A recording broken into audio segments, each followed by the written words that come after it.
Hello and welcome to Whisky.com, where fine spirits meet. And today I have a good friend with me, Andrea Caminneci. And you are very famous, I would say, in Germany, almost. In the whiskey industry, you are famous, definitely. Everybody knows you in the whiskey industry.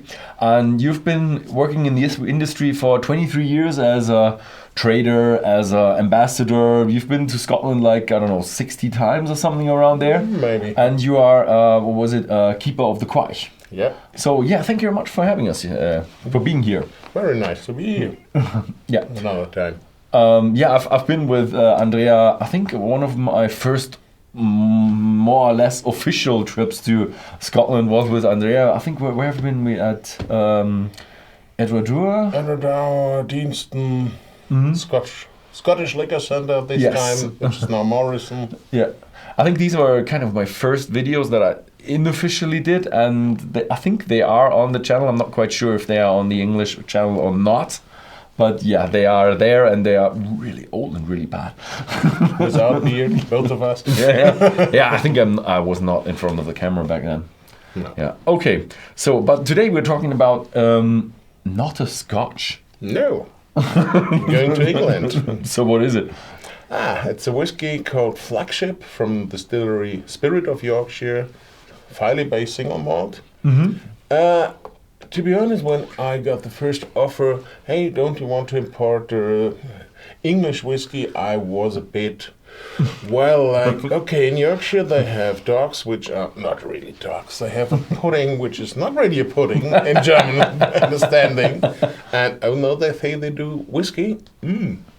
Well, but the distillery was recommended to us by another distillery, which we know very well. And I said, okay, I got to have a try. I tried this one, which we will try now, the Flagship, and a Muscatel finish, and then a only 3.5-year-old single cask from a Oloroso sherry pot. And at this moment, I was writing him an email. If you don't have found an importer till now you have one. I didn't know anything about prices, about nothing, but the quality was so surprisingly good. I said, hey, it will be a niche, but very interesting niche. So Yorkshire is kind of like north of England. Yes. It is quite near to the border. And so, I've never been there yet. I've driven through northern England quite a lot, but never been there actually. Yeah, me neither till then. When we started with them, it was during COVID, so no traveling. It was one of the first projects which we ever hired without seeing the producer. Oh, okay. Because, no traveling allowed. But I have managed to be there now 2 times in the last years, and it's a stunning scenery there. It's very beautiful. The Filey Bay is very known for having the biggest gannet colony in Great Britain. Yeah, I think this bird, the gannet, here you have like waves at the bottom. Here is a gannet, and I think at the top is one, and at the back of the bottle is one. The bird is everywhere. Yeah, I think the birds are prominent in their story. Yeah, it's part of their heritage. And the very interesting thing, it's absolutely farm-to-bottle distillery. So they started being a farm, something about 800 acres, so quite big, half of which is barley grown. And then they started something like 10, 12, 14 years ago having a brewery. A brewery? A Walled Top Brewery, which is doing a wide range of typical British beers from IPA, stout, porter, all of this stuff. And 2014-15, the owners, Bob Malone and David Thompson, decided, we're doing halfway whiskey. Let's do the last step and make real whiskey. And they built the distillery there, Spirit of Yorkshire called, and said our single malt is Filey Bay because this is our prominent place there. So they're doing the barley, they're doing the malting. Yeah. Okay, of course, if they have the brewery, then they have professional big maltings probably. And then you have a bit more interesting distillery going on. Yeah, they have really dedicated type of distillery. So they have one classical pot still and one of this combination of pot still and rectifying and column still all together. So they're doing 2 different type of spirits. Oh, they're actually doing 2, okay. Yeah, and mix it up. They have some expressions like, for example, Sherry Cask Reserve, which is only pot still, but the main part of the whiskies is always this combination of the 2 different spirits, which they blend together to get the flavor they want. I'm not quite sure if this is maybe actually you could classify it even in Scotland as a pot still, because this could be seen as kind of an extension of the second pot still. So, but they classify themselves as Yorkshire single malt whiskey. Well, yeah. Well, being honest, Yorkshire, the county Yorkshire, is bigger has more people living there than in Scotland. So they could have their own that's not difficult. Scotland is sparsely populated. I mean, Inverness is a bit growing. Glasgow and Edinburgh are not that small, but still the rest is just a few houses scattered in the countryside. A farm with some surroundings, and they call it a village. Yes. But that's part of the beautifulness of Scotland, being so green. Okay, so this is what they do, and obviously after distillation, their own casks, maturation, and then bottling. 46%, no coloring, no chill filtration. Exactly. How it should be done. And yeah, this is a first fill bourbon. Yeah. This is okay. It's called Flagship, and it's their flagship. It's their, let's say, DNA. This is the basic of nearly all other whiskies. They have only very few whiskies which are matured only in sherry casks or double oak. Most whiskies they have are basic Flagship plus a finish in sherry cask, in port cask, in beer cask, in peated Islay cask, whatever. But this is their main product. It's about 4 years old, but let's say minimum 4 years, because at a certain time into 1920 they did their first blend, and this is the basic for everything. When they go to bottle, they get only about 20-25% of the liquid to bottle, and the rest gets filled up with new, not with new spirit, with again at minimum 4-year-old spirit. So the basic soup is always the same. So there may be now, this is a bottling from 24, I guess. So there may be parts in which have even 7 years, but the minimum is 4. They don't write the age because 4 years is not a big classification of you have to have minimum 3 years. So just 1 year more. Why write it? And for them, it's even more important to have always a certain style, a certain quality, than to say, oh, no, it's 6 years old. They will, in the future, I think they will have bottlings with age on it, because they store a lot of the whiskey they produce. It's about 300,000 liters a year, and they sell maximum 25 to 30% a year. The rest gets stored. They have enormous warehouses now, a lot of casks, very impressive. And yeah, I think this is really a distillery which has a big future. Okay, then yeah, let's have a try. Yeah. I'm really excited about how the what do you call it? It's a first fill. How much you can feel the distillery character and how much you can feel the cask character. I would say you have a bit of both, but it's very balanced. They don't go to overwhelm with a cask, and they don't go neither say, hey, you have to taste only our character. Yeah. Interesting is they are very proud of Yorkshire. So you see even in the bottom of the bottle, there's written proudly made of Yorkshire, which when I heard it first, I said, mustn't you say proudly made in Yorkshire? I said, no, of Yorkshire. Everything you see here, carton, bottle, cork, glass, everything is made in Yorkshire. Our farthest supplier is something like 30 miles away. So we never have problem with any logistics. It's in case of emergency, you go by car for 20 minutes and you get what you need. Okay, nice. So not only farm to table or farm to bottle, but even really a regional product. Regional water, logically, also barley then. And they're working a lot of sustainability. So that means all the barley is grown CO2 neutral. They don't plug the fields because this gets the most CO2 out of the ground. And they have their windcraft, which gives the whole energy for brewery and distillery. And they want to be at latest 2030 totally CO2 neutral for the whole production. Okay.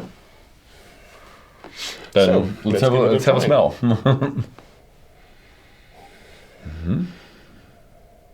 Yeah, that's as it's written, first for bourbon and couldn't be anything else.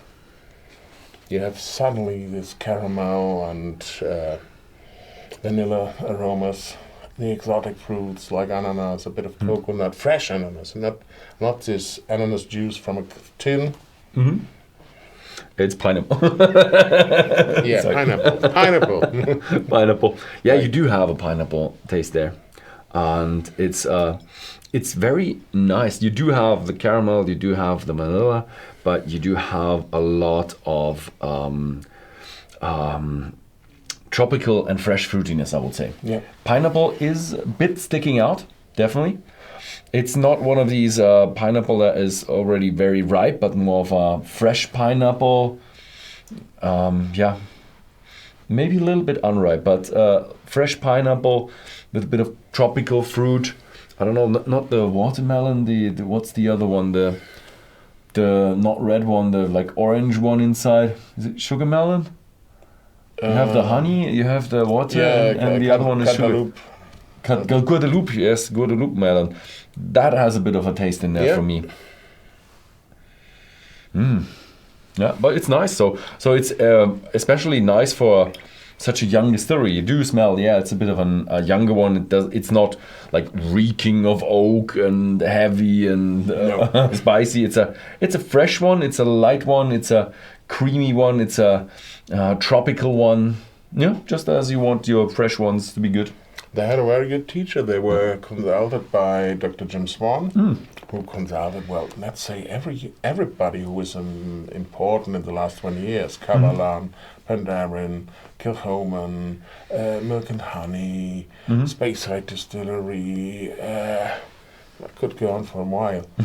Nearly every successful distillery foundation in the last 20 years was consulted by Dr. Jim Swan, and what he taught them was his special recipe about working with a cask. Maximum quality into all your basic products, which includes the cask, and then you get very young, very, very good whiskies. And he was once asked in an interview, do you have any secret why whiskies from the distilleries you work with are so good when they're so young? Yes, sure, I have a secret. But if I would tell it to you, it wouldn't be any more a secret. Okay. He was really a genius. Yeah, definitely. Yeah. So, sláinte or cheers? Cheers. We're in England. Yeah, we're in England now. Cheers.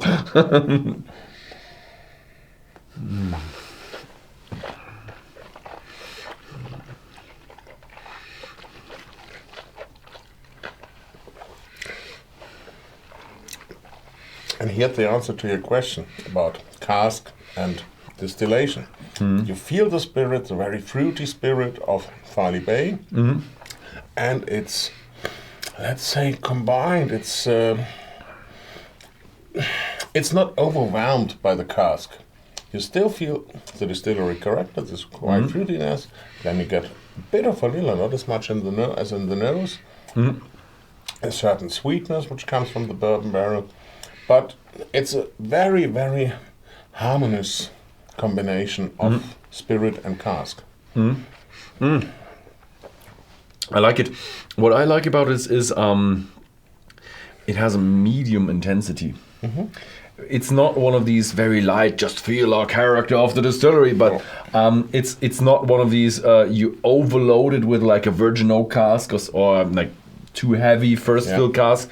It's not overly sweet. It does have a bit of a character from, I would say, distillation or distillery. It has a bit of that fresh fruity pear that you usually have with the pot stills, and but it has a bit of that first fill vanilla and caramel, although not as much as in the nose. Yeah, in the nose is much more. And it has that pineapple again, but also a bit lighter and also very, very fresh. So it's not one of these ripe and no fermented fruit in here.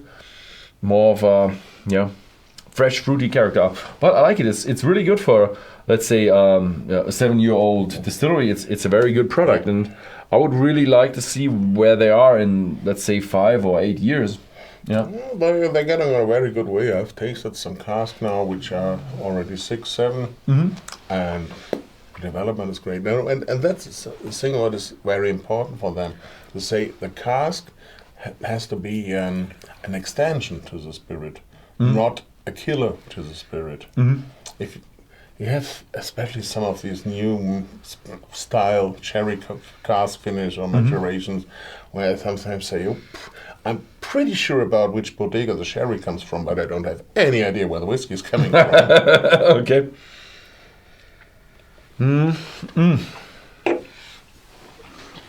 I like it. You mentioned in the German take they are also doing a lot of beer stuff. Yeah, they have, as I said, a wide range of, I think, 15 or 16 different styles, from quite light ones, which are not bad, but up to the 12-15% alcohol things, which are more like a sticky toffee pudding than a beer. Oh, okay. It's let's say not my favorite style of beer, but I've been there with some friends who are much into craft beer and British beer, and they were very, very excited. Wow, this is fantastic. A friend of mine is doing importation of British beers, and I brought him some bottles, and now he's importing the beers. And so Nice. It's really working good. Yeah, but they're also doing it with the finishes. Yeah, they have 2 beer casks finished now, all from their own distillery, logically. And the fantastic thing is they have the bourbon barrels, which are used for the flagship. After 4 years, they go to the distillery, to the brewery, and then they add, one is an APA, the other is a Malolate Porter.